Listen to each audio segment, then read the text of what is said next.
40 Qudsiy hadis. Imom G'azzoliy. Amalingni xolis qil. Ey odam farzandi, ey dinor va dirhamning qullari, men dinor va dirhamni ular orqali bergan rizqimni yeyishingiz, ular orqali bergan kiyimimni kiyishingiz, menga tasbih aytib, meni ulug'lashingiz uchun yaratdim. Keyin sizlar kitobimni oldingizlar va uni orqaga otdingiz. Dinor va dirhamlarni oldingizlar va ularni boshingizga ko'tardingiz. Uylaringizni baland etib, mening uyimni pasaytirdingiz. Sizlar na yaxshi, na ozodsiz, balki dunyoning qulisiz.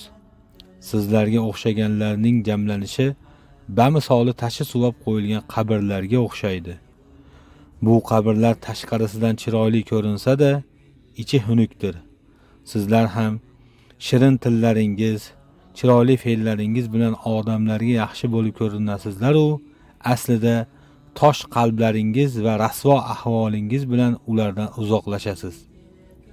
Ey odam farzandi, amalingni xolis qil va hojatingni faqat mendan so'ra. Chunki men senga so'rovchilar so'raganidan ham ko'prog'ini beraman.